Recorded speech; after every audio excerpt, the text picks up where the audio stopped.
നമ്മളൊക്കെ ജീവിക്കുന്നത് ഒത്തിരി നിരാശയുടെ ഒരു ലോകത്തിലാണ് നമ്മളൊക്കെ ജീവിക്കുക, ഒത്തിരി സങ്കടത്തിൻ്റെ ഒരു ലോകത്ത്.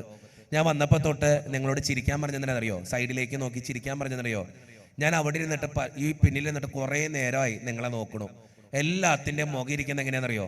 സങ്കടപ്പെട്ടിരിക്കുക, ആകെ വിഷമിച്ച് മടുത്തു, തീർന്നു, ജീവിതം ഇനി മുന്നോട്ട് പോകണില്ല എന്ന അവസ്ഥയിലൂടെ എല്ലാവരും ഇരിക്കണേ. എനിക്ക് നിങ്ങളോട് പറയാനുള്ള ആദ്യത്തെ, ഞാൻ വന്നപ്പോൾ തൊട്ട് ചിന്തിക്കായിരുന്നു, ദൈവമേ 2 ദിവസമായി ഞാൻ നിങ്ങൾക്ക് വേണ്ടി പ്രത്യേകം പ്രാർത്ഥിച്ചു ഒരുങ്ങണു. അതിൻ്റെ കാരണം എന്ന് വെച്ച് കഴിഞ്ഞാൽ ഒത്തിരി പ്രതിസന്ധികൾ ഇതിൻ്റെ ഇടയിൽ നടന്നിട്ടുണ്ട്. അപ്പോൾ ആ പ്രതിസന്ധികളുടെ നടുവിൽ ഞാൻ ഒത്തിരി പ്രാർത്ഥിച്ചു ഒരുങ്ങിയിട്ടുണ്ട്. ഇന്ന് ഉച്ചയ്ക്കാണെങ്കിൽ രാവിലെ ഉച്ചയ്ക്ക് പോലും ഉപവാസം എടുത്തിട്ട് ഞാൻ വന്നെ നിങ്ങൾക്ക് വേണ്ടി പ്രത്യേകം പ്രാർത്ഥിച്ചൊരുങ്ങി. അപ്പോൾ ഞാൻ വരുന്ന നേരം മുഴുവൻ, രാത്രി മുഴുവൻ ആരാധനയ്ക്ക് എടുത്തു വെച്ച് ആരാധനയുടെ മണിക്കൂറിൽ പലപ്പോഴും നിങ്ങൾക്ക് വേണ്ടി പ്രാർത്ഥിക്കുന്നുണ്ട്. ദൈവമേ, എന്തു പറയും നിങ്ങളോട്? വന്നപ്പോൾ തന്നെ എൻ്റെ മനസ്സ് പറഞ്ഞു, ഇന്നത്തെ കാലഘട്ടത്തെക്കുറിച്ച് നിങ്ങളോടൊന്ന് സംസാരിക്കണം. കാരണം ഇന്ന് മനുഷ്യർ ഒത്തിരി സങ്കടത്തിൻ്റെ നടുവിലാണ് ജീവിക്കണേ. ചിലപ്പോൾ കുടുംബത്തിൻ്റെ കടബാധ്യതയായിരിക്കാം, മക്കളുടെ പ്രശ്നമായിരിക്കാം, ജീവിതത്തിലെ ക്ലേശങ്ങളായിരിക്കാം, ചിലപ്പോൾ ജീവിത പങ്കാളിയുടെ പ്രശ്നമായിരിക്കാം, ചിലപ്പോൾ ഒരു കടബാധ്യതയായിരിക്കാം, ഒരു തടസ്സമായിരിക്കാം, ഒരു രോഗമായിരിക്കാം. ഒത്തിരി നിരാശയിലാണ് ജീവിക്കണേ. ഈ 2025 ഈ 5ാമത്തെ ദിവസത്തിൽ എത്തി നിൽക്കുമ്പോൾ എനിക്ക് എല്ലാവരോടും പറയാനുള്ളൊരു കാര്യം എന്നറിയോ? മക്കളെ, ഇത്രയും നിരാശപ്പെടല്ലേ, ഇത്രയും സങ്കടപ്പെടല്ലേ, ഇത്രയും ബുദ്ധിമുട്ടിലേക്ക് പോകല്ലേ, ഇത്രയും സീരിയസ് ആവല്ലേ ജീവിതത്തിൽ. ദൈവം ഉണ്ട് നമുക്ക്. അതാദ്യം ചിന്തിക്ക്. നമ്മുടെയൊക്കെ ജീവിതത്തിലെ പ്രശ്നങ്ങൾ പെരുകുമ്പോൾ നിങ്ങൾ ഏറ്റവും കൂടുതൽ ചിന്തിക്കേണ്ട ഏറ്റവും പ്രധാനപ്പെട്ട കാര്യം എന്നറിയോ? ദൈവം ഉണ്ട് എനിക്ക്, ആ ദൈവം എന്നെ നോക്കിക്കൊള്ളും. അത് വിശ്വസിക്കാൻ പഠിച്ചാൽ മതി.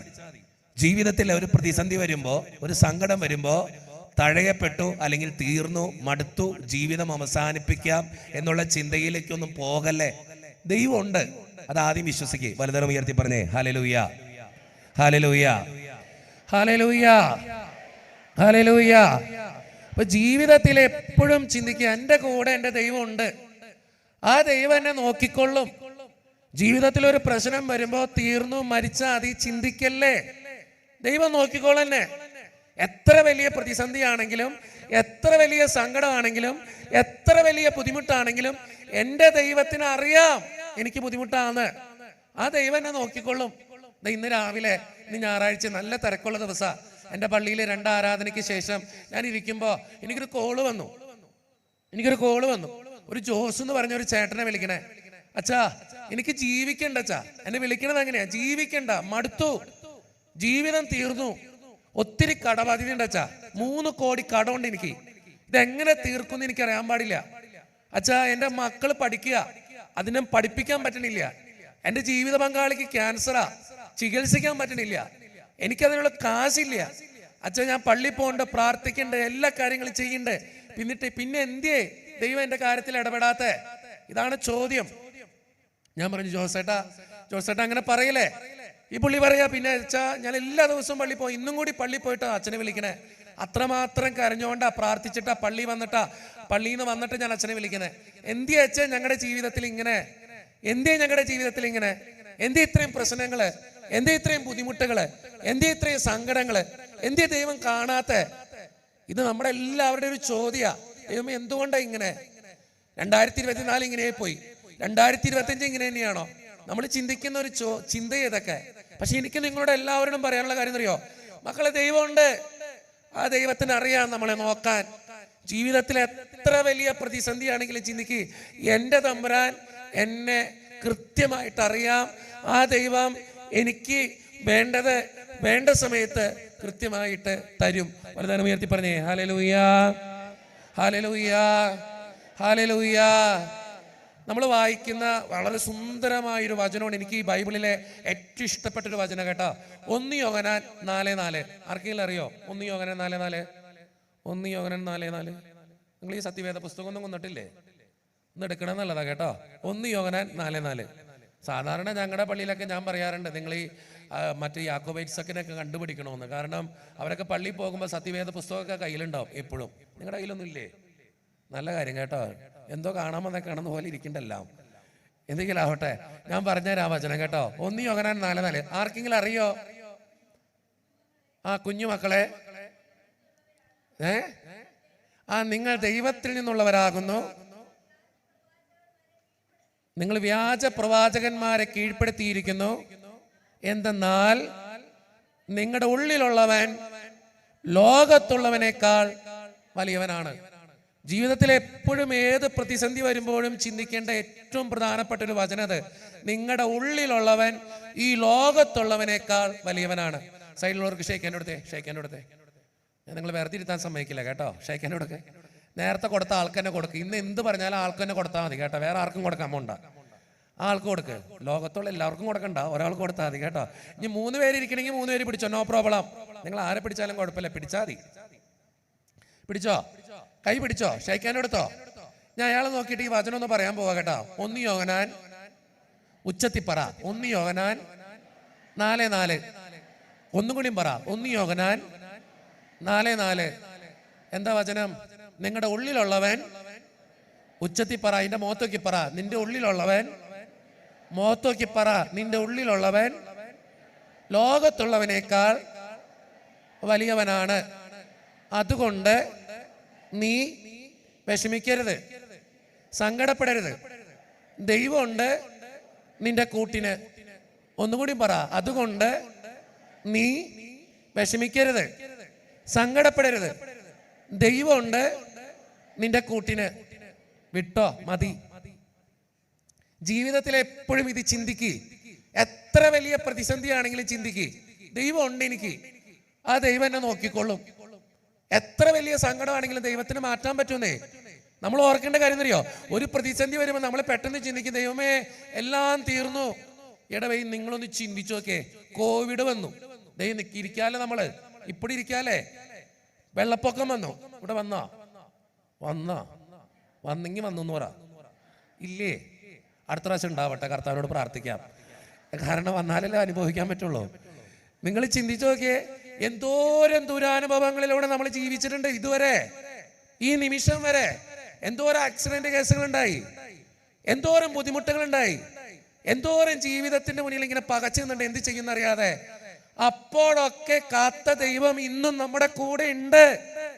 ആ ദൈവം ഇനിയുള്ള കാലഘട്ടത്തിൽ നമ്മളെ നോക്കിക്കൊള്ളും. പിന്നെ എന്തിനാ വിഷമിക്കണേ? നമുക്കൊക്കെ സങ്കടമാന്നേ. ഇന്ന് മനുഷ്യന് മുഴുവൻ നിരാശയില്ല. എന്തിനെത്ര നിരാശപ്പെടണേ? ദൈവം ഉണ്ട്, ആ ദൈവം നമ്മൾ നോക്കിക്കൊള്ളും.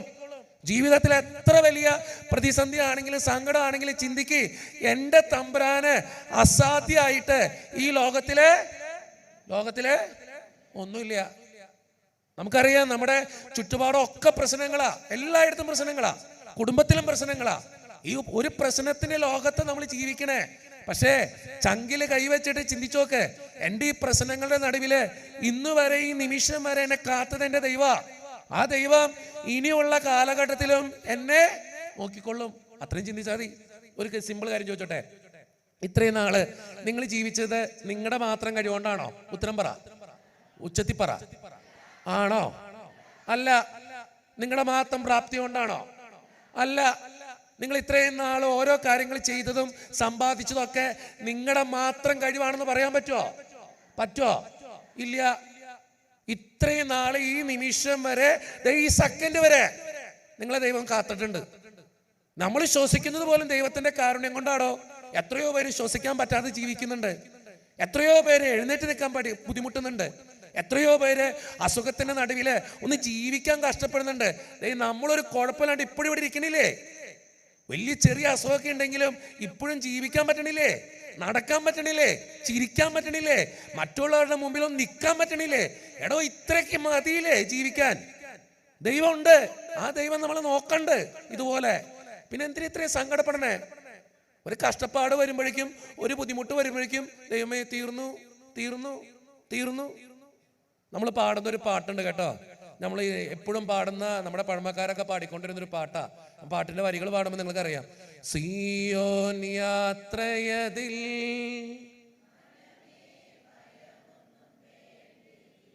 നിർത്ത്, ഇത്രയും ശബ്ദം പോരാ കേട്ടോ. നിങ്ങൾ ഇത്രയും പേരിരുന്നിട്ട് ഞാൻ ഇതുപോലെ ചങ്കപൊട്ടി, എനിക്ക് എല്ലാ ദിവസവും കൺവെൻഷനാ. ഇന്നലെയും കൂടി ഒരു കൺവെൻഷൻ കഴിഞ്ഞോളൂ. എല്ലാ ദിവസവും കൺവെൻഷൻ കഴിഞ്ഞിട്ട് അച്ഛൻ്റെ ആണെങ്കിൽ ശബ്ദം പോയി കിടക്കാം. ഒരിച്ചിരി കാറച്ചയുണ്ട് ഇതിന്, നിങ്ങൾക്ക് കേൾക്കുമ്പോൾ മനസ്സിലാവും ഇല്ലേ? ഉണ്ട്. അതെല്ലാ ദിവസവും പ്രസംഗ, എല്ലാ ദിവസവും കൺവെൻഷനാ. നാളെ ഉണ്ട് അടുത്ത കൺവെൻഷൻ. എല്ലാ ദിവസവും ഇപ്പോൾ കൺവെൻഷൻ ഉണ്ട്. എന്തോ കർത്താവിൻ്റെ അനുഗ്രഹം കൊണ്ട്, എനിക്ക് വലിയ വെളിവുണ്ടായിട്ടൊന്നുമല്ല, കർത്താവിൻ്റെ അനുഗ്രഹം കൊണ്ട് കർത്താവ് ഇങ്ങനെ കൊണ്ടുപോകണ്ട എല്ലായിടത്തും പറയാൻ. അപ്പോൾ കർത്താവിൻ്റെ അനുഗ്രഹം കൊണ്ട് എല്ലാ ദിവസവും പ്രസംഗിക്കാൻ പോയിട്ടുണ്ട്. എത്ര പ്രാവശ്യം ഈ തൊണ്ടയിൽ ചോര വന്നിട്ടുണ്ടെന്നറിയോ? ഈ വോക്കൽ കോഡ് പൊട്ടും നമ്മൾ എന്നും സംസാരിക്കുമ്പോൾ. എൻ്റെ വോക്കൽ കോഡ് എത്ര പ്രാവശ്യം പൊട്ടിയതാണെന്നറിയോ? ചോര വരും നമ്മുടെ വായിലേക്ക്. അപ്പം അങ്ങനെയുള്ള ഞാൻ ഇത്ര ശബ്ദത്തിൽ ഈ മൈക്കുണ്ടായിട്ടും പറയുന്നുണ്ട്. എനിക്ക് അങ്ങനെ പറഞ്ഞാലൊരു സന്തോഷമുള്ളൂ. അതുകൊണ്ട് ഈ ചങ്ക് പൊട്ടി പ്രസംഗിക്കണേ. അങ്ങനെ ഞാൻ പ്രസംഗിക്കുമ്പോൾ നിങ്ങൾ ഇത്രയും ശബ്ദത്തിൽ പാടിയ മതിയാ? ഒരു കണ്ണിച്ചോരയൊക്കെ വേണ്ടവേ. നിങ്ങൾ ഈ കണ്ണിച്ചോരയില്ലാണ്ട് ഇങ്ങനെ പാടല്ലേ കേട്ടോ. ഒന്ന് പാടിയേ. Ready, 1 2 3 start. സിയോൻ മനമേ,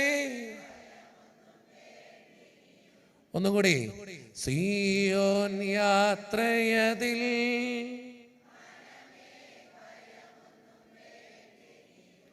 എങ്ങനെയുള്ളതാ? അബ്രാഹത്തിൻ ദൈവം,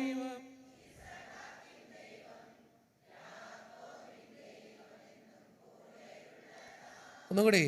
അബ്രാഹത്തിൻ ദൈവം,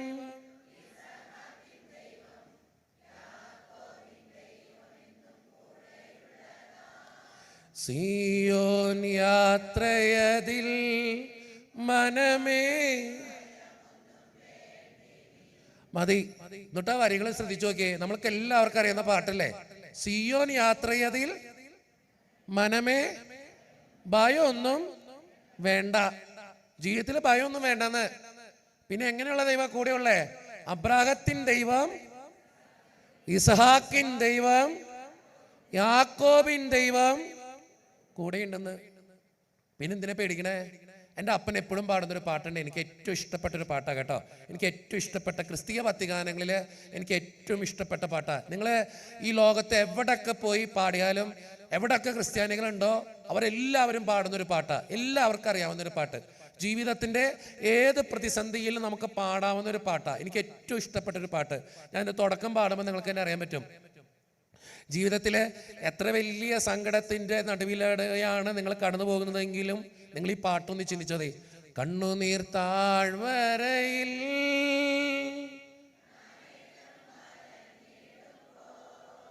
നിർത്ത്. കുറച്ചും കൂടി ശബ്ദത്തിൽ വേണം കേട്ടോ.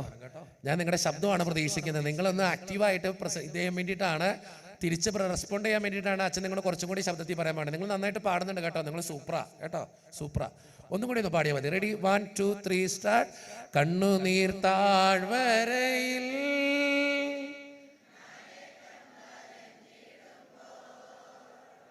കണ്ണുനീർ വാർത്തവനൻ,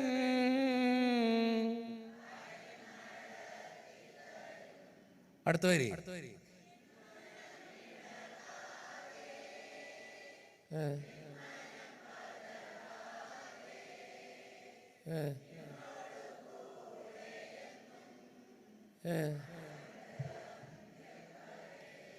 ഒന്നുകൂടി ഒന്ന് പാടിയേ.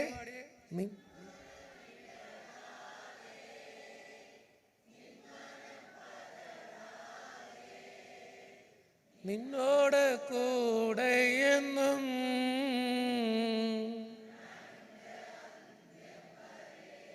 അടുത്ത വരി അറിയോ? തീച്ചൂള സിംഹക്കുഴി. തീച്ചൂള സിംഹക്കുഴി പൊട്ടക്കിണർ ജയിലറ മരണമോ നിന്മനം.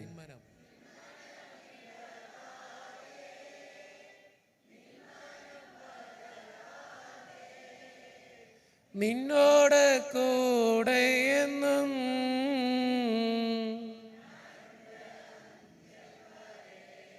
അടുത്ത വരി അറിയോ? കൂരിരുൾ പാതയേതോ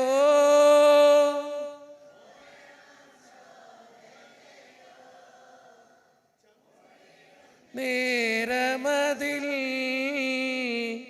ക്രൂശിൻ നീടൽ നിന്മനം.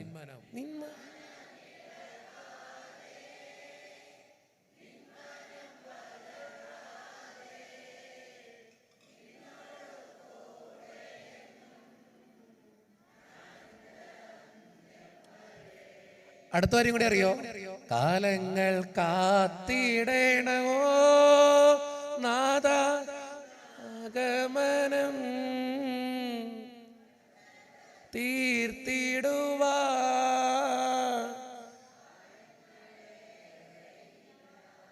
മതി, താങ്ക് യു കേട്ടോ. നിങ്ങൾ നന്നായി പാടി കേട്ടോ. ഇനിയും പാടി തുടങ്ങി അതിൻ്റെ വരികൾ പലർക്കും അറിയാണ്ടായി തുടങ്ങി. എങ്കിലും കുഴപ്പമില്ല, തുടക്കത്തെ വരികളൊക്കെ അറിയാം. എന്താണ് വരി? കണ്ണുനീർ താഴ്വരയിൽ ഞാൻ ഏറ്റം വലഞ്ഞിടുമ്പോൾ കണ്ണുനീർ വാർത്തവനൻ കാര്യം നടത്തി തരുന്നു. ഗെത്സമൻ തോട്ടത്തിൽ ആരാ കണ്ണുനീർ വാർത്ത കരഞ്ഞേ? ഈശോനാഥനാണ് കേട്ടോ. അവൻ എൻ്റെ കാര്യം നടത്തി തരുന്നു. അടുത്ത വരിയുടെ ഏറ്റവും ശ്രേഷ്ഠമായി വരി കേട്ടോ. നിന്മനം നിന്നോട് ഞാനുണ്ട് അന്ത്യം വരെയെന്ന്. നിങ്ങൾ ജീവിതത്തിൽ ചിന്തിച്ചു നോക്കി. അതുപോലെ പറയാൻ തമ്പ്രാനല്ലാതെ ആർക്ക പറ്റാ? ഈശോയ്ക്കല്ലാതെ ആർക്ക പറ്റാ? ഇത്ര വലിയ പ്രതിസന്ധിയുടെ നടുവിലും നിങ്ങൾ ചിന്തിച്ചു നോക്ക്. എൻ്റെ കൂടെ ഈ നിമിഷം വരെ എനിക്ക് വേണ്ടത് തന്ന് എന്നെ ഈ നിമിഷം വരെ ജീവിക്കാൻ സഹായിച്ചത് എൻ്റെ ദൈവം മാത്രമാ. നിങ്ങൾ ചിന്തിക്കുന്നുണ്ടോ? നിങ്ങൾക്കൊരു പ്രശ്നം ഉണ്ടായ കൂടപ്പിറപ്പുകൾ ഉണ്ടാവോ? ഞാൻ ഒന്നും പറഞ്ഞിട്ടില്ല കേട്ടോ. ഇനി ഞാനെന്തെങ്കിലും പറഞ്ഞെന്ന് വെച്ചോണ്ട് ഇനി അടുത്ത പ്രശ്നമായിട്ട് വരരുത്. നിങ്ങൾ ചിന്തിച്ചു നോക്കേ, ജീവിത പങ്കാളി ഉണ്ടാവോ? മിണ്ടണ്ട. ആകെ പ്രശ്നം പിടിച്ചൊരു ചോദ്യമാണെന്ന് എനിക്കറിയാം കേട്ടോ. നിങ്ങൾ ചിന്തിക്കുന്നുണ്ടോ ഒരു പ്രശ്നം ഉണ്ടായ ജീവിത പങ്കാളി കൂടെ ഉണ്ടാവുമെന്ന്? മിണ്ടരുത് കേട്ടോ. ഞാൻ പ്രസംഗിച്ചിട്ട് ഞാൻ പോവും. ആവശ്യമില്ലാണ്ടൊരു ഉത്തരം പറഞ്ഞ് ചിലപ്പോൾ തൊട്ടടുത്ത് ജീവിത പങ്കാളി ഇരിപ്പുണ്ടാവും. ഞാൻ അതിൻ്റെ മുഖത്ത് നോക്കിയിട്ട് നീ ഉണ്ടാവില്ലടി എന്നങ്ങനെ പറഞ്ഞാൽ തീർന്ന്. നീ ചെന്ന് കഴിയുമ്പോൾ പ്രശ്നമായിട്ട് എൻ്റെ അടുത്തേക്കൊന്നും വരരുത്. ഞാൻ പറഞ്ഞതാ. നിങ്ങൾ ഓർത്തോക്കേ, ഞാൻ ഒത്തിരി സ്നേഹിക്കണം എൻ്റെ ജീവിത പങ്കാളി കൂടെ ഉണ്ടാവുന്ന എന്താ ഉറപ്പ്? ഇന്ന് വൈകുന്നേരം പോരാൻ നേരത്ത് ഞാനൊരു 4:30 മണിക്ക് എന്നെ UK നിന്ന് ഒരു സഹോദരി വിളിക്കുക. അച്ഛാ എനിക്കിപ്പോൾ ജീവിക്കണ്ട അച്ഛാ, ഞാൻ ഡിപ്രഷൻ്റെ അവസ്ഥയിലാണ്. ഞാൻ ചോദിച്ചാൽ എന്തേ? അയാളെന്നെ പറ്റിച്ചോണ്ടിരിക്കുക. ഞാൻ എന്തിനാച്ചാ ജീവിക്കണേ? എൻ്റെ കുടുംബം മുഴുവൻ, എൻ്റെ ജീവിതം മുഴുവൻ അയാൾക്ക് വേണ്ടി കൊടുത്തതാണ്. ഞാനിവിടെ ജോലിക്ക് വേണ്ടി വന്നിട്ട് അയാളെ ഇങ്ങോട്ട് കൊണ്ടുവന്നത് അച്ഛാ. ഇപ്പം അയാൾക്ക് എന്നെ വേണ്ട, അയാളെന്നെ നിരന്തരം പറ്റിച്ചോണ്ടിരിക്കുക. നിങ്ങൾ ചിന്തിക്കുന്നുണ്ടോ ജീവിത പങ്കാളി കൂടെ ഉണ്ടാവുമെന്ന്? ഉണ്ടാവട്ടോ, ചിലയങ്ങളൊക്കെ ഉണ്ട് കേട്ടോ. ദൈവത്തിൻ്റെ മുകളിലുള്ള കുറേ മനുഷ്യരുണ്ട്, ഇല്ലാന്നൊന്നും ഞാൻ പറയത്തില്ല. ഞാൻ കണ്ടിട്ടുണ്ട് അങ്ങനെയുള്ള മനുഷ്യർ. എന്തു വന്നാലും കൂടെ വെക്കണ ചില ജീവിത പങ്കാളികളെ കണ്ടിട്ടുണ്ട്. പക്ഷേ ഇന്നത്തെ കാലഘട്ടത്തിൽ അങ്ങനെയുള്ള ജീവിത പങ്കാളികളൊക്കെ ഇന്ന് കൂടുതലാണോ കുറവാണോ? ഞാൻ പറയില്ല. കാരണം കല്യാണം കഴിക്കാത്ത അച്ഛനെ ഞാനത് പറഞ്ഞിട്ട് ശരിയാവില്ല, അതുകൊണ്ട് പറഞ്ഞതാ കേട്ടോ. നിങ്ങളൊന്ന് ചിന്തിച്ചു നോക്കേ, ജീവിത പങ്കാളി ഉണ്ടാവുന്ന എന്താ ഉറപ്പ്? ഒരു സിമ്പിൾ ക്വസ്റ്റ്യൻ ചോദിച്ചാൽ ഇപ്പം ഉത്തരം കിട്ടും. അടുത്തൊരു ജീവിതം ഉണ്ടെങ്കിൽ ഈ ജീവിത പങ്കാളി തന്നെ മതി എന്നുള്ള എത്ര പേരുണ്ട്? പൊക്കണ്ട. ഞാൻ ആവശ്യമില്ലാണ്ട് നിങ്ങൾ കൈവോക്കല്ലേന്ന് ആകെ പ്രശ്നമാവും. ഇപ്പം ഞാൻ പൊക്കണ്ടെന്ന് പറഞ്ഞപ്പോഴേക്കും ഒരു ചേട്ടൻ ആശ്വാസമായി. ഞാൻ എൻ്റെ പൊന്നച്ച അടുത്ത ജീവിതത്തിൽ ഇതിനെ തന്നെ കൊണ്ടു നടക്കണമെന്ന് പറഞ്ഞാൽ അപ്പോഴേക്കും പുള്ളിക്കാരത്തിയുടെ മുഖത്തേക്ക് നോക്കിയിട്ട് കേട്ടോ. ഞാനിങ്ങനെ എൻ്റെ ഒരു കുഴപ്പം നമ്മൾ ഈ കൗൺസിലിംഗ് ചെയ്യുന്നതുകൊണ്ടേ നമ്മൾ ഈ ഓരോരുത്തരുടെ മുഖം ഇങ്ങനെ ശ്രദ്ധിക്കും പെട്ടെന്ന്. നമ്മൾ ഈച്ച് ആൻഡ് എവരി മൊമെൻറ്റ് അയാളെ ശ്രദ്ധിച്ചുകൊണ്ടിരിക്കും. അപ്പം നമ്മളിങ്ങനെ നിങ്ങൾ എൻ്റെ എവിടെയെങ്കിലൊക്കെ യൂട്യൂബിലൊക്കെ എൻ്റെ പ്രസംഗം കണ്ടിട്ടുണ്ടെങ്കിൽ മനസ്സിലായി. ഞാനിങ്ങനെ ആൾക്കാരുടെ മുഖം ഇങ്ങനെ നോക്കിക്കൊണ്ടിരിക്കുക, ആൾക്കാരുടെ മുഖം കാണണം എപ്പോഴും. അതുകൊണ്ട് ഞാൻ ലൈറ്റിൻ്റെ കാര്യമൊക്കെ പറഞ്ഞത്. എനിക്ക് മുഖം കണ്ട് സംസാരിക്കുന്ന വിദ്യ. അപ്പം അതുകൊണ്ട് നിങ്ങളുടെ മുഖത്ത് പെട്ടെന്ന് റിയാക്ഷൻസൊക്കെ ഞാൻ ഗ്രാസ്പ് ചെയ്യും. അതുകൊണ്ട് ഞാൻ പറഞ്ഞത്. ഞാനങ്ങനെ പറഞ്ഞു കഴിഞ്ഞപ്പോഴേക്കും ഒരു ചേട്ടൻ, എൻ്റെ പൊന്നോ അടുത്തൊരു ജീവിതത്തിൽ പറ്റുമോ? ഇല്ല, നമുക്ക് വേണ്ട എൻ്റെ പൊന്നെ, ഇതിനേക്കാളും നല്ലത് വേറെ ഒരെണ്ണം കിട്ടിയാൽ നല്ലത് കേട്ടോ. അങ്ങനെ ചിന്തിക്കുന്നവരെ നമ്മളൊക്കെ ചിലരുണ്ട് കേട്ടോ. എൻ്റെ അച്ഛ എന്ത് വന്നാലും ഇതിനെ തന്നെ മതി എന്നൊക്കെ പറയണ വിശുദ്ധരായ കുറേ സ്ത്രീകളും പുരുഷന്മാരൊക്കെ ഇതിൻ്റെ ഇടയിൽ ഉണ്ടാ തേങ്ങയുണ്ട് എന്തെങ്കിലും ആവട്ടെ. നിങ്ങൾ ചിന്തിച്ചു നോക്കേ, നമ്മൾ ഇത്രയും നാളെ ജീവിച്ചിട്ട്, ഇത്രയും നാളെ കൊണ്ട് നടന്നിട്ട്, സ്നേഹിച്ചിട്ട് അടുത്തൊരു ജീവിതത്തിൽ ഈ ജീവിത പങ്കാളി കൂടെ വേണമെന്ന് നമ്മൾ ആരും പറയില്ല. കാരണം നമുക്കറിയാം അത്രയും നോവുകളായി മനുഷ്യൻ നമുക്ക് തന്നിട്ടുള്ളേ, അത്രയും നോവുകളാ ഇവൾ എനിക്ക് തന്നിട്ടുള്ളേ. ശരിയല്ലേ? മിണ്ടരുത്, ഞാൻ പറഞ്ഞു പൊക്കോളാം. അടുത്തൊരു ക്വസ്റ്റ്യൻ ചോദിച്ചോട്ടെ, മക്കളുണ്ടാവോ? ഇതിന് ഉത്തരം പറയാട്ടോ. ഉണ്ടാവോ? മിണ്ടില്ല, എനിക്കറിയാം. ഇതിനെ വേണേ കൈപൊക്കാം. ഞാൻ ഒരു സിമ്പിൾ ക്വസ്റ്റ്യൻ ചോദിക്കാം. സിമ്പിൾ ക്വസ്റ്റ്യനാ. അടുത്തൊരു ജീവിതം പോട്ടെ, ഈ ജീവിതത്തിൽ തന്നെ എനിക്ക് പ്രായമാകുമ്പോ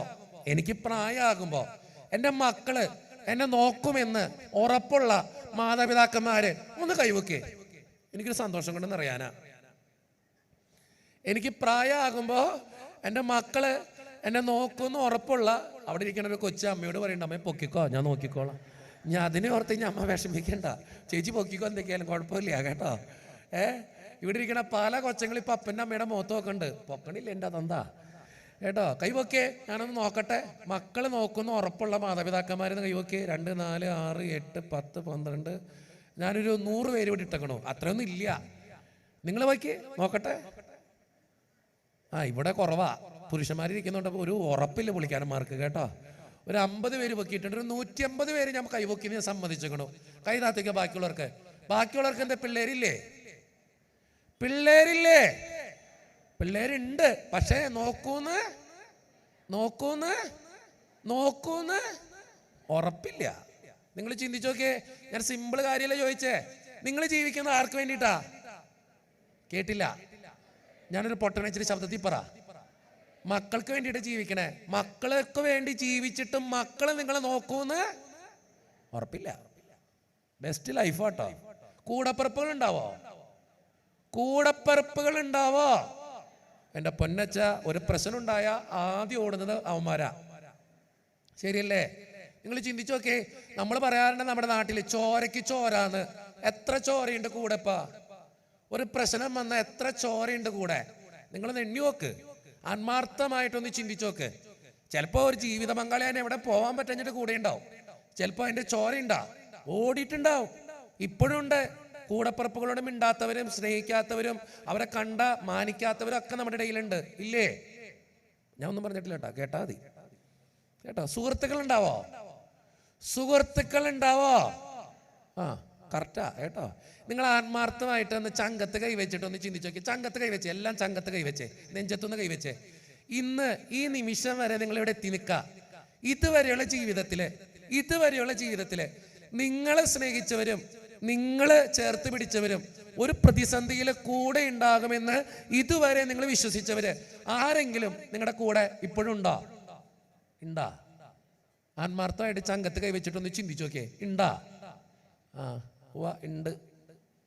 ഒറ്റണത്തിനില്ല ഏട്ടാ. കൈ താത്തിക്കോ, മതി. നിങ്ങൾ ചിന്തിച്ചു നോക്കിയേ. ആരാ ഉള്ള പിന്നെ ഈ ജീവിതത്തില്? നിങ്ങൾ പറയണ നിങ്ങളുടെ ജീവിത പങ്കാളി, കൂടെ കിടന്നുറങ്ങണ ജീവിത പങ്കാളി കൂടെ ഉണ്ടാവുന്ന ഉറപ്പില്ല. മക്കൾ ഉണ്ടാവുന്ന ഉറപ്പില്ല. കൂടപ്പറപ്പുകൾ ഉണ്ടാവുന്ന ഉറപ്പില്ല. സുഹൃത്തുക്കൾ ഉണ്ടാവുന്ന ഉറപ്പില്ല. ഒന്നിനും നമുക്ക് ഉറപ്പില്ല.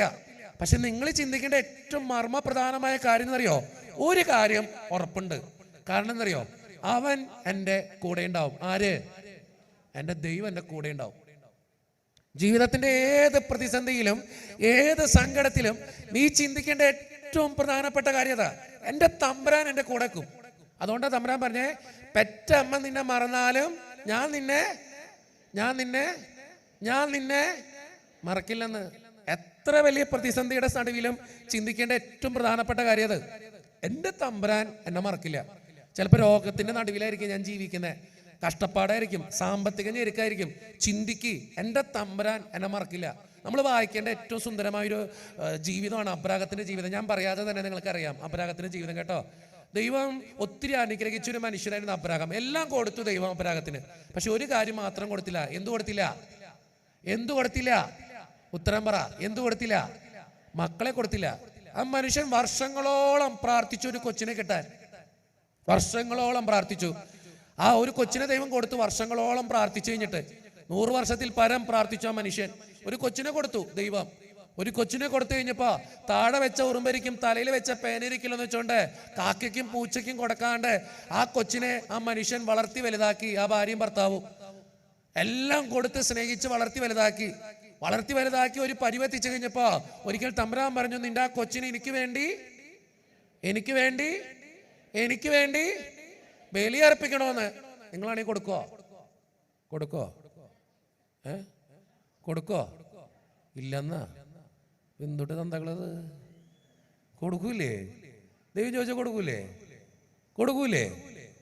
കൊടുക്കുവോ? ദൈവം ചോദിച്ചാൽ കൊടുക്കുന്നുള്ളൊരു കൈവക്കേ.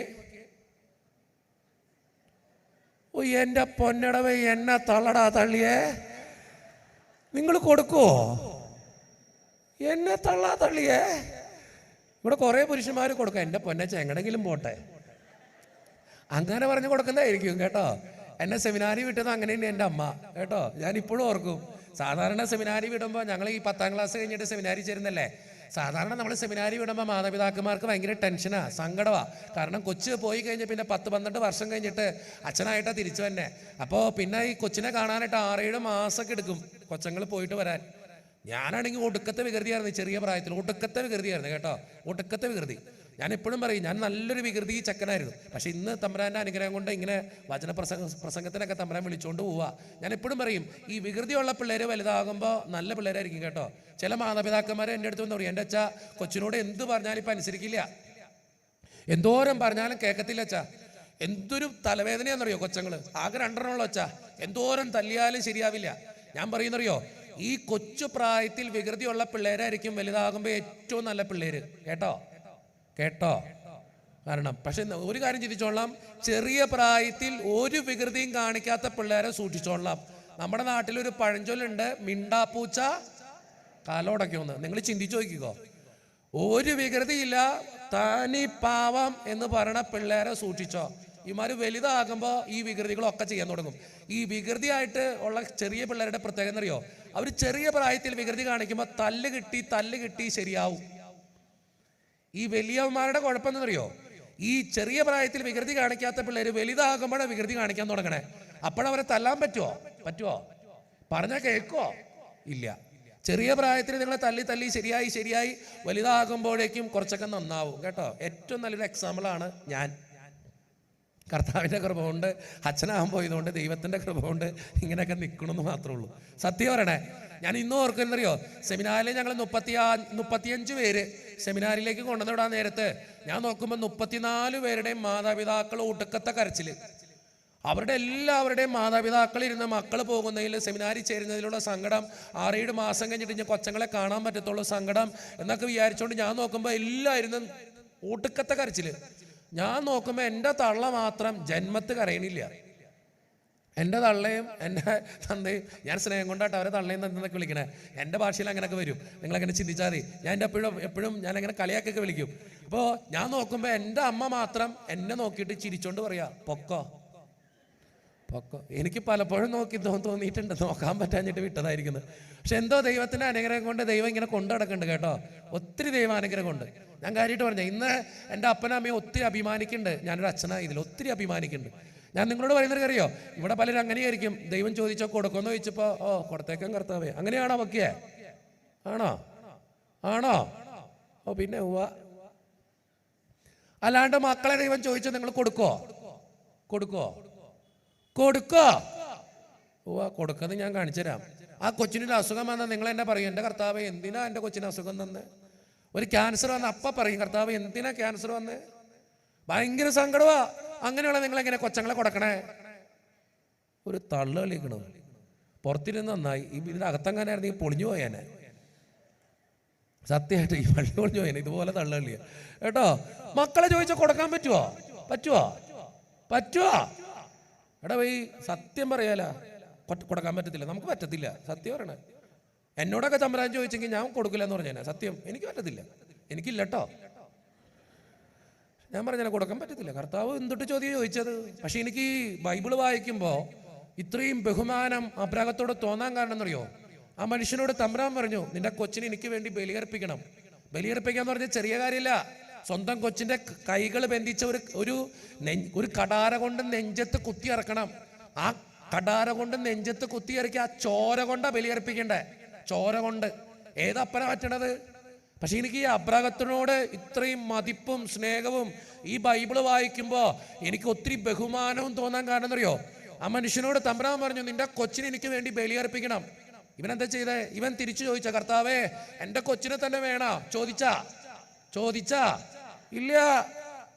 കുറ്റം പറഞ്ഞ ദൈവത്തെ പറഞ്ഞാ നമ്മളറിഞ്ഞെങ്കിലാ അപ്പ പറഞ്ഞേനെ, എന്തിനിരിക്കണേ അവിടെ അല്ലേ? ഒരു പ്രശ്നം വന്നപ്പോഴേക്കും നമ്മൾ ദൈവത്തെ കുറ്റം പറഞ്ഞിട്ടില്ലേ? ഒരു ബുദ്ധിമുട്ട് വന്നപ്പോഴേക്കും ദൈവമേ എന്തോരം പ്രാർത്ഥിക്കണം, എന്നിട്ട് എന്ത് നീ ഇങ്ങനെ എന്നോട് ചെയ്തേ? ചോദിച്ചിട്ടില്ലേ? എന്നിട്ട് ഇരിക്കുക കൊടുക്കുമെന്ന് പറഞ്ഞുകൊണ്ട്.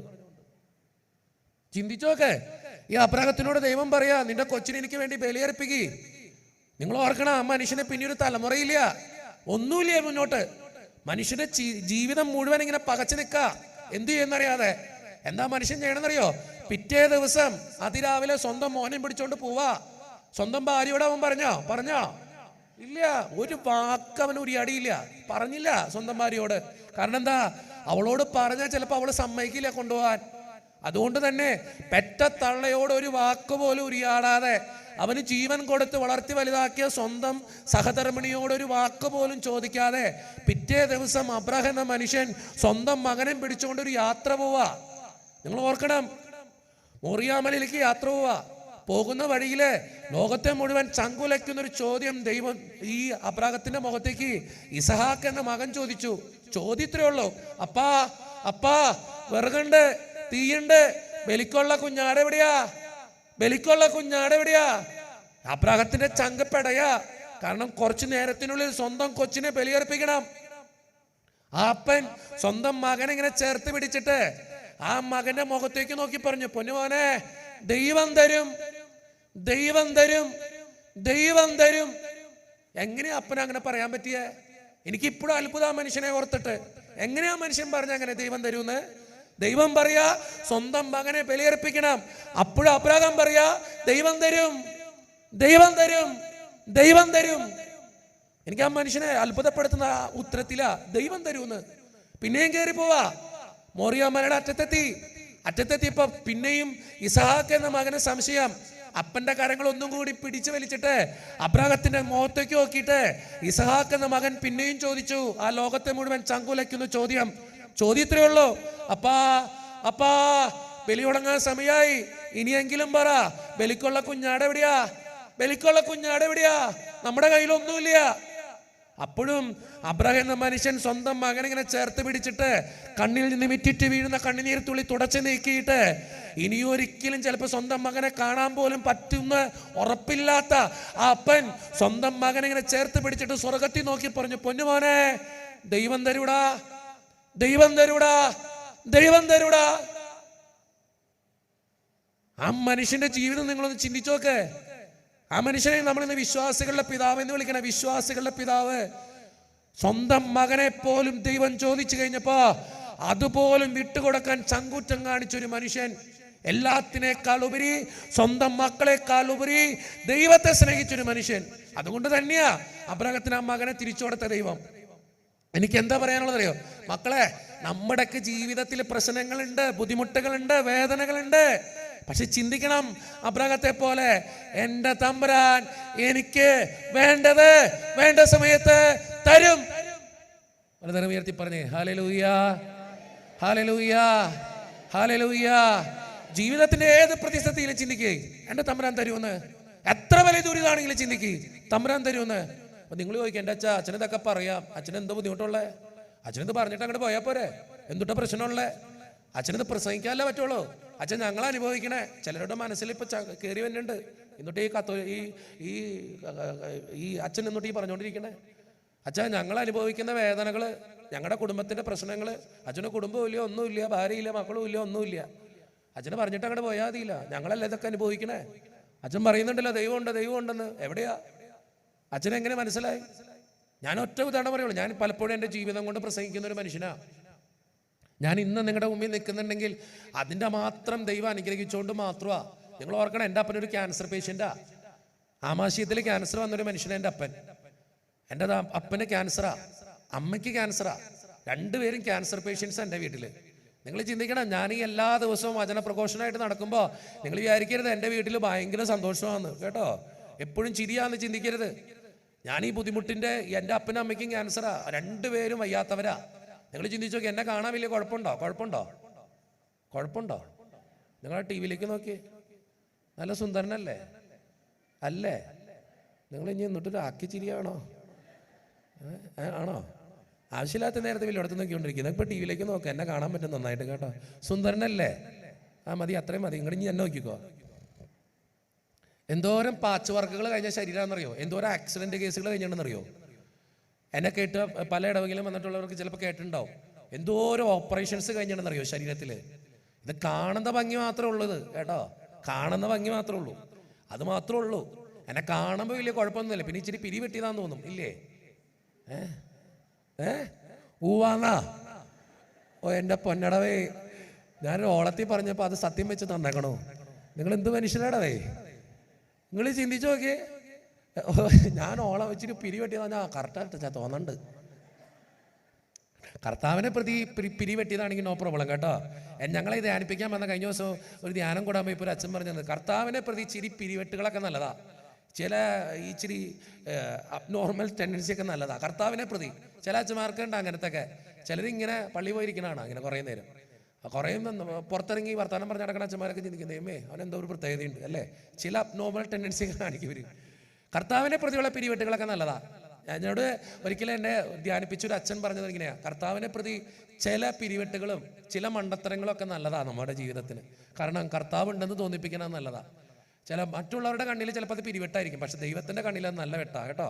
ആ പിരിവെട്ട് നിങ്ങൾ ഉദ്ദേശിച്ച പിരിവെട്ട് അതായിരിക്കും അല്ലേ. ഓ അടുത്ത തള്ളു. ഞാൻ പറഞ്ഞു കഴിഞ്ഞപ്പോൾ ഒരു ചേച്ചി അതേന്ന് എന്തെങ്കിലും ആവട്ടെ, സന്തോഷമുള്ളൂ കേട്ടോ. നിങ്ങൾ ഓർക്കണം എന്തോരം സർജറി കഴിഞ്ഞ ശരീരമാണെന്നറിയത്. തലയിലൊരു സർജറി കഴിഞ്ഞിട്ടുണ്ട് കേട്ടോ. ഒരു ആക്സിഡന്റ് ഉണ്ടായതാ, തല ഇങ്ങനെ പൊളിഞ്ഞു പോയി. എൻ്റെ തല ഒരു 16 സ്റ്റിച്ചിട്ടുണ്ട് ഈ തലയിൽ. നിങ്ങൾക്ക് ആർക്കെങ്കിലും ആ ക്യാമറമാൻ സൂക്ഷിച്ച് കാണിച്ച് എൻ്റെ തല കാണാൻ പറ്റും നിങ്ങൾക്ക് എല്ലാവർക്കും കേട്ടോ. ഇങ്ങനെ ഒരു പാട് കാണാം കേട്ടോ. കാണണ്ടോ? അല്ല നിങ്ങൾ ക്യാമറയിലേക്കാണ് നോക്കണേ, ഇവിടേക്ക് നോക്കി ഒന്നും കാണാം. നിങ്ങൾ ഇങ്ങനെ നോക്കിയാൽ കാണണ്ടോ? ഇല്ല, ക്യാമറയിലേക്ക് നോക്കിയാൽ കാണിച്ചു തരാൻ പറ്റതേ. എടി കൊച്ചെ നീ ഫോക്കസ് ചെയ്യണില്ലേ? അപ്പം നല്ല കാണാൻ പറ്റുള്ളൂ. ഓക്കെ, അവൾക്ക് കൃത്യമായിട്ട് അറിയാം കേട്ടോ. അവളെ സുന്ദരിയായ ഒരു കൊച്ചാ കേട്ടോ. ഫോക്കസ് ചെയ്തോ കേട്ടോ. തലൊരു പാടുണ്ട് കയറി കണ്ടോ? ആ ഒരു വെട്ടുണ്ട് കേട്ടോ. ഇനി ആർക്കെങ്കിലും കണ്ടു ബോധ്യപ്പെടണമെന്നുണ്ടെങ്കിൽ ഈ ടോക്ക് ചെയ്യുമ്പോൾ വന്നാൽ മതി, ഷോ ഉണ്ടാവും. ഇതിൻ്റെ ഷോ ഉണ്ടായിരിക്കുന്നതായിരിക്കും കേട്ടോ. ഇനി ചിലർക്ക് ഈ മാർത്തോമ ക്രിസ്ത്യാനികളുടെ ഒരു കുഴപ്പമെന്ന് വെച്ചാൽ കണ്ടാലേ വിശ്വസിക്കൂ കേട്ടോ. അങ്ങനത്തെ ഒരു തൊട്ട് വിശ്വാസിയാണ്. അപ്പം അതുകൊണ്ട് വിശ്വസിക്കണമെന്നുള്ളവർക്ക് പുറത്തേക്ക് വന്നാൽ മതി. ഇത് കഴിയുമ്പോൾ എല്ലാവർക്കും ഷോ ഉണ്ടാവും. കാണിച്ചു തരും, തല കാണിച്ചു തരും. 16 സ്റ്റിച്ചിട്ട തലയാണ്. ഇതിങ്ങനെ പൊളിഞ്ഞു പോയി തല, ഇതിങ്ങനെ പൊളിഞ്ഞു പോയി. അതിൽ നിന്ന് ബ്ലഡ് എന്ന് വെച്ചാൽ ഒത്തിരി ബ്ലഡൊക്കെ ചീറ്റി ഭയങ്കര ബുദ്ധിമുട്ടായ ഒരു ആക്സിഡൻ്റ് ആയിരുന്നത്. തലയിൽ ഒരു 16 സ്റ്റിച്ചിട്ട തലയാണ്. മുഖത്തിന് മാത്രം വലിയ കുഴപ്പം നമ്മുടെ തന്നില്ല കേട്ടോ. മുഖത്തിന് മാത്രം വലിയ കുഴപ്പം തന്നില്ല. അത് കഴിഞ്ഞ് പോകുമ്പോൾ 2 കൈയുടെയും സർജറി കഴിഞ്ഞൊരു മനുഷ്യനെ കേട്ടോ. 2 കൈയുടെയും സർജറി കഴിഞ്ഞൊരു മനുഷ്യനാണ്. ഞാൻ ഒരു കാര്യം കാണിച്ചു തരാം കേട്ടോ. ആരും ചെയ്യണ്ട, ഒരു കാര്യം കാണിച്ചു തരാം, ആരും ചെയ്യണ്ട. ഇത് മാജിക് ഷോ എന്നല്ല, എന്നാലും നിങ്ങളുടെ ബുദ്ധിമുട്ട് കാണിച്ച ഞാനിങ്ങനെ ഈ നമ്മുടെ അനുഭവങ്ങളിൽ നിന്ന് പ്രസംഗിക്കുമ്പോൾ അതിന് ഒത്തിരി ആഴം ഉണ്ടാവണേ. അല്ലാണ്ട് ഞാൻ വെറുതെ ഇങ്ങനെ പറഞ്ഞു പോയിട്ട് കാര്യമില്ലല്ലോ. ഞാൻ ചില കാര്യങ്ങളൊക്കെ കാണിച്ചു തരാം കേട്ടോ. എൻ്റെ 2 കൈ ഒന്ന് ശ്രദ്ധിച്ചോ കേട്ടോ. കൊച്ചെ ഫോക്കസ് ചെയ്തോ, നോ പ്രോബ്ലം കേട്ടോ. കൈ ശ്രദ്ധിച്ചോളാം കേട്ടോ. കൈ പോകുന്നിങ്ങനെ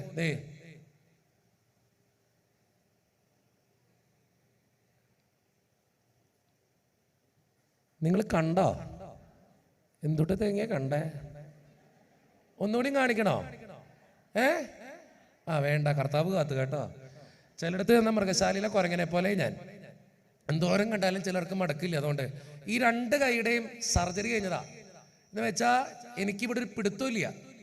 നിങ്ങളെപ്പോലെ ഒരു ബക്കറ്റ് വെള്ളം ഇങ്ങനെ പൊക്കാൻ എനിക്ക് പറ്റത്തില്ല. എന്ന് വെച്ചാൽ എനിക്ക് ഈ കൈ, നിങ്ങളുടെ കൈ ഒരിക്കലും പിന്നിലേക്ക് പോകില്ല. ചിലങ്ങനെ വളച്ചൊടിച്ച് കാണിക്കും, പക്ഷെ എൻ്റെ കൈ ത്രൂ ഔട്ട് കറങ്ങും. എന്ന് വെച്ചാൽ നിങ്ങളെപ്പോലത്തെ ഒരു പിടുത്തം എനിക്കിവിടെ ഇല്ല. ആ പിടുത്തം വിട്ടെടുക്കാം. എന്നാൽ എൻ്റെ കുഴപ്പമെന്നറിയോ, എനിക്കൊരു ബക്കറ്റ് വെള്ളം പോലും ഇങ്ങനെ പൊക്കാൻ പറ്റത്തില്ല. ഇങ്ങനെ പൊക്കാൻ പറ്റത്തില്ല. എനിക്ക് അതിനുള്ള പിടുത്തമില്ല. ഇവിടെ ഒരു പിടുത്തമുണ്ട്, പക്ഷേ അതിനുള്ള ഭാരം എടുക്കാൻ പറ്റത്തില്ല. വേദന തുടങ്ങും ഈ കൈക്ക് ഇവിടെ നിന്ന്. എനിക്ക് എല്ലാ കാര്യവും ഇങ്ങനെ പിടിക്കാനേ ചെയ്യാൻ പറ്റത്തുള്ളൂ. എന്ത് കാര്യം ഇങ്ങനെ ചെയ്യാനേ പറ്റത്തുള്ളൂ. നിങ്ങൾക്ക് പലർക്കും ഇങ്ങനെ പിടിക്കാൻ പറ്റത്തില്ല പല കാര്യവും. എനിക്കൊരു ബുക്കൊക്കെ എടുക്കാൻ പറ്റും കേട്ടോ. എനിക്ക് എല്ലാ കാര്യങ്ങളും ഇങ്ങനെ ചെയ്യാൻ പറ്റത്തുള്ളൂ. 2 സർജറി കഴിഞ്ഞത് എങ്ങനെ? ഈ 2 കൈയുടെ ഇത് കേട്ടോ. ഈ 2 സർജറി കഴിഞ്ഞതാ. അത് കഴിഞ്ഞ് പോകുമ്പോൾ വയറ്റത്തൊരു സർജറി കഴിഞ്ഞതാ. ഒരു കുരു വളർന്നതാ, ക്യാൻസർ പോലെ അകത്തേക്ക്. നിങ്ങൾ ഓർക്കണം, ഈ ചെറിയ പ്രായത്തിൽ ക്യാൻസർ വന്നൊരു മനുഷ്യനാ. ചെറിയ ഒരു കുരു അകത്തേക്ക് വളർന്ന് അത് വളരെ ചെറിയ പ്രായത്തിൽ തന്നെ ഭയങ്കര ബുദ്ധിമുട്ടുണ്ടാക്കിയതാ. അപ്പം അതുകൊണ്ട് വയറ്റത്തൊരു സർജറി കഴിഞ്ഞതാ. 12 സ്റ്റിച്ച് ഇട്ടിട്ടുണ്ട് കേട്ടോ. ഒരു ക്യാൻസർ പോലത്തെ ഒരു കുരു അകത്തേക്ക് വളർന്ന് അതിൻ്റെ ബുദ്ധിമുട്ടുകൾ ഉണ്ടായതാ. 12 സ്റ്റിച്ച് ഇട്ടിട്ടുണ്ട്. ആരും വരണ്ട, അത് മാത്രം കാണിച്ചു തരാൻ പറ്റില്ല. അത് കാണിക്കാനുള്ള വോയിസ് എനിക്കില്ല, അതുകൊണ്ട് കാണിക്കാൻ പറ്റത്തില്ല. 12 സ്റ്റിച്ച് ഇട്ടിട്ടുണ്ട് ഇതിൽ. അത് കഴിഞ്ഞപ്പോൾ അത് നിങ്ങൾ കാണാതെ വിശ്വസിക്കണം. അത് കഴിഞ്ഞ് പോകുമ്പോൾ 2 മുട്ടിൻ്റെ സർജറി കഴിഞ്ഞതാ. 2 മുട്ടിൽ ലിഗമെന്റ് സർജറി കഴിഞ്ഞതാ. വലത്തേക്കാലം കഴിഞ്ഞു, ഇടത്തേക്കാലം കഴിഞ്ഞു. 2 ലിഗമെന്റ് സർജറി കഴിഞ്ഞതാ. അത് വേണി കാണിച്ചു തരാം, പുറത്തേക്ക് വന്നാൽ മതി, കാണിച്ചിട്ട് ഷോ ഉണ്ടാവും. അത് കഴിഞ്ഞ് പോകുമ്പോൾ 2 കണ്ണങ്കാല് സർജറി കഴിഞ്ഞതാ. 2 കണ്ണങ്കാല് സർജറി കഴിഞ്ഞതാ. നിങ്ങൾ ഓർക്കണം, എൻ്റെ നിർഗന്ധല തൊട്ട് കാൽപാദം വരെ സർജറി കഴിഞ്ഞൊരു മനുഷ്യനെ ഞാൻ നിൽക്കണേ. കണ്ടാ പറയോ? കണ്ടാ പറയോ?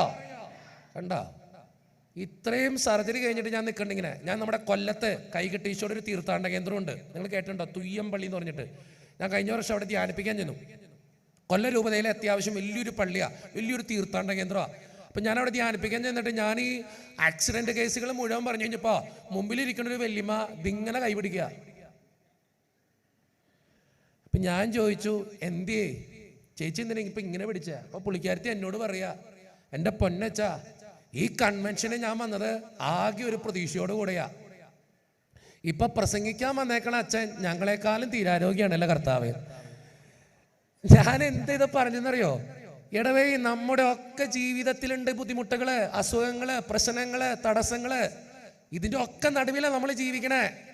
ഇതിന്റെ ഒക്കെ നടുവിൽ ജീവിക്കുമ്പോഴും ഞാൻ നിങ്ങളോട് ഒറ്റ കാര്യം പറയും, ദൈവമുണ്ട്. ഞാൻ അതാ വിളിച്ചു പറയണേ, ദൈവമുണ്ട് മക്കളെ. ഈശോ ഈ ലോകത്തിലേക്ക് വന്ന് പഠിപ്പിച്ച ഒറ്റ കാര്യമുള്ളൂ, മക്കളെ, നിങ്ങൾക്ക് വേണ്ടി ഒരു സ്വർഗീയ അപ്പൻ സ്വർഗത്തിലുണ്ട്. എനിക്ക് നിങ്ങളോട് പറയാനുള്ളത് തന്നെയാ ഈ പുതിയ വർഷത്തിലും പറയാനുള്ളത്. എത്ര വലിയ സങ്കടമാണെങ്കിലും ചിന്തിക്കുക, എൻ്റെ തമ്പുരാനുണ്ട് എന്നെ നോക്കാൻ. എത്ര വലിയ ബുദ്ധിമുട്ടാണെങ്കിലും ചിന്തിക്കുക, എൻ്റെ തമ്പുരാനുണ്ട് എന്നെ നോക്കാൻ. ആ പ്രശ്നത്തിന് നടുവിൽ നിന്നിട്ട് ഞാൻ പറയണേ, എൻ്റെ കുടുംബം ജപ്തിയുടെ ബാക്കി പോയിട്ടുണ്ട്. നിങ്ങൾ ഓർക്കണ, ഒരു സാധാരണ കൂലിപ്പണിക്കാരൻ്റെ മോനെ ഞാൻ, ഒരു സാധാരണ കൂലിപ്പണിക്കാരൻ്റെ മോൻ. അഭിമാനമുള്ള പറയാൻ കേട്ടോ, അഭിമാനത്തോടെ ഞാൻ പറയണേ, ഒരു കൂലിപ്പണിക്കാരൻ്റെ മോനെ ഞാൻ. എന്നെ കർത്താവ് ഒത്തിരി അനുഗ്രഹിച്ചിട്ടുണ്ട്. ജപ്തിയുടെ വക്കിൽ നിന്നിട്ടുണ്ട് എൻ്റെ കുടുംബം. അപ്പോഴൊക്കെ ഞാൻ കണ്ടിട്ടുണ്ട് എൻ്റെ അപ്പൻ 2 കരങ്ങൾ ഉയർത്തി പിടിച്ച കർത്താവിൻ്റെ മുമ്പിൽ നിൽക്കുന്നത്.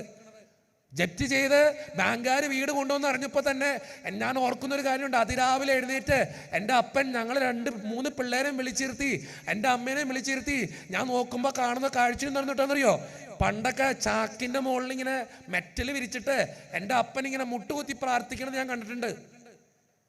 അങ്ങനെ ഒരു തന്തയുടെ മോനെ ഞാൻ അഭിമാനത്തോടെ പറയും.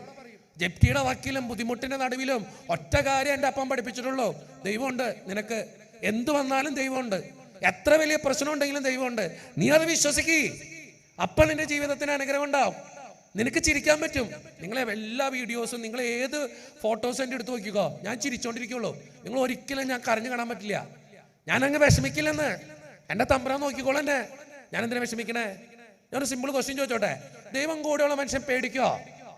പേടിക്കോ? നിങ്ങൾക്ക് പേടിയുണ്ടോ? എന്തോ എന്തോ അടുത്തതള്ളു. നിങ്ങൾക്ക് പേടിയില്ല? പേടിയില്ല? ദൈവം കൂടെയുള്ള മനുഷ്യൻ ടെൻഷൻ അടിക്കോ? ടെൻഷൻ അടിക്കോ? ഇല്ല. നിങ്ങൾക്ക് ടെൻഷൻ ഉണ്ടോ? ടെൻഷൻ ഉണ്ടോ? ഇല്ല എന്ന് പറഞ്ഞ എൻ്റെ കർത്താവേ, ജീവിതത്തിൽ ചിന്തിച്ചു നോക്കിയേ, ദൈവം കൂടെയുള്ള മനുഷ്യനെ എന്തിനാ പേടിക്കണേ?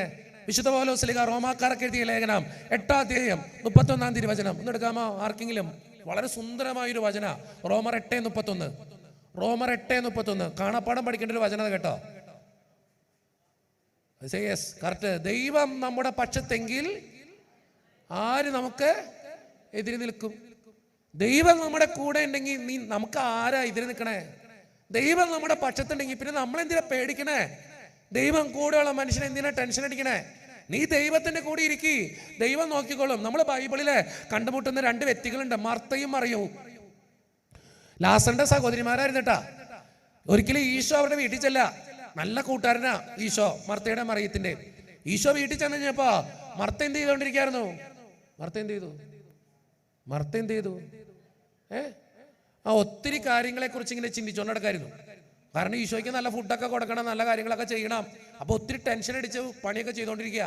മറിയ എന്ത് ചെയ്തു? ഈശോയുടെ അടുത്തിരുന്നു എന്നുള്ളതാ. ഈശോയുടെ അടുത്തിരുന്നു. എന്നിട്ട് മർത്ത ചെന്നിട്ട് ഈശോയോട് പറയണ്ട, എൻ്റെ ഈശോയെ അതെ മറിയത്തെ എൻ്റെ അടുത്തേക്ക് ഒന്ന് പറഞ്ഞു വിട്, ഇഷ്ടം പോലെ പണിയുണ്ട്. ഈശോയുടെ ഡയലോഗ് എന്തായിരുന്നു? മർത്ത, നീ പലവിധ കാര്യങ്ങളെ കുറിച്ചും വ്യഗ്രചിത്തയും ഉത്കണ്ഠാകുലയും ആയിരിക്കും. ഞാൻ POC ബൈബിളായിരിക്കും പറയണേ കേട്ടോ, ഒത്തിരി വചനത്തിൽ വ്യത്യാസം ഉണ്ടാവും, അത് നിങ്ങൾ മനസ്സിലാക്കണേ. നീ പല കാര്യങ്ങളെ കുറിച്ചും വ്യഗ്രചിത്തയും ഉത്കണ്ഠാകുലയും ആയിരിക്കുന്നു. മറിയം നല്ല ഭാഗം തെരഞ്ഞെടുത്തു. മറിയം തെരഞ്ഞെടുത്ത നല്ല ഭാഗം തൊട്ടായിരുന്നു ഈശോയുടെ അടുത്തിരുന്നു എന്നുള്ളതാ. എൻ്റെ മക്കളെ, ഈ 2025 എനിക്ക് നിങ്ങളോട് പറയാനുള്ള ഏറ്റവും പ്രധാനപ്പെട്ട കാര്യം, ഈശോയുടെ അടുത്തിരിക്കും. എന്ത് വന്നാലും ഈശോയുടെ അടുത്ത് ഇരിക്കും. എത്ര സങ്കടം ഉണ്ടെങ്കിലും ഈശോയുടെ അടുത്തിരിക്കും. എത്ര വലിയ ബുദ്ധിമുട്ടാണെങ്കിലും ഈശോയുടെ അടുത്തിരിക്കും. കർത്താവ് നോക്കിക്കൊള്ളുന്നു നിന്നെ.